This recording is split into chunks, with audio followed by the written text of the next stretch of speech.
Hi everyone, I'm Elad, one of the founders and CEO of Market Across, one of the biggest and most prominent PR agencies in the space, been around since 2014. Also one of the founders of Chainwire, which is the biggest press release distribution platform in crypto.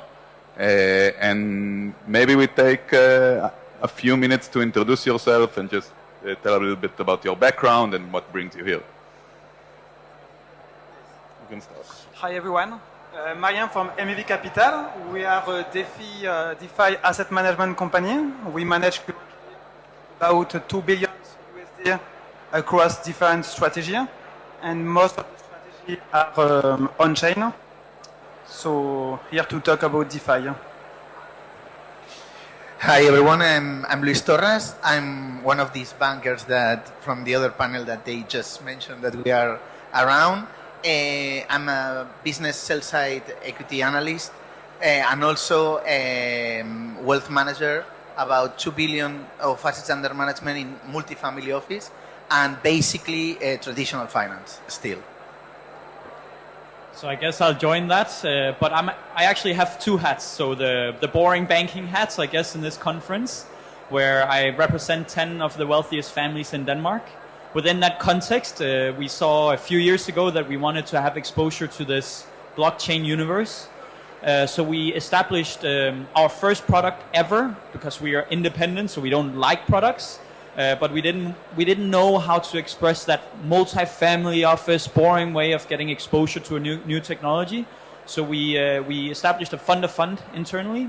So we have two fund of funds, and that's my cool hat when it's facing backwards. We run a fund of fund business on the side and maybe going into venture as well. So we have exposure to some of the panelists beforehand, Animoca Brands, Ledger, some of the larger players within the space as well. Thank you for that. I'll start with the first question.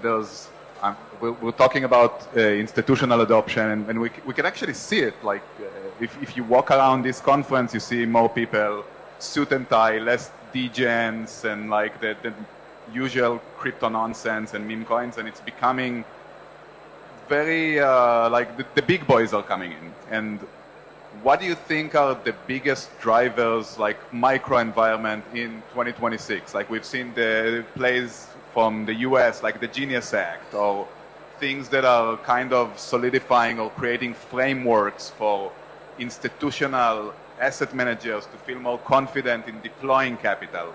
What do you think are the main drivers around that to see more institutional capital flowing into the markets? And building a solar park with a battery is cheaper. So this is the biggest trend, in my opinion, is we gotta watch these dynamics. And the demand for AI, the demand for AI is closely linked to blockchain in the future. Why? AI agents, if we're going into an agentic future, we need some controls underneath. And what better technology than blockchain to do settlement or to keep track of all these agents working together? So the next big wave for blockchain might be AI agents. So if that's true, then we have to watch for the total demand of AI. And the total demand of AI is crazy. So where are the investment opportunities? It's within the rails of this demand. And the demand or the supply scarcity right now is not in software.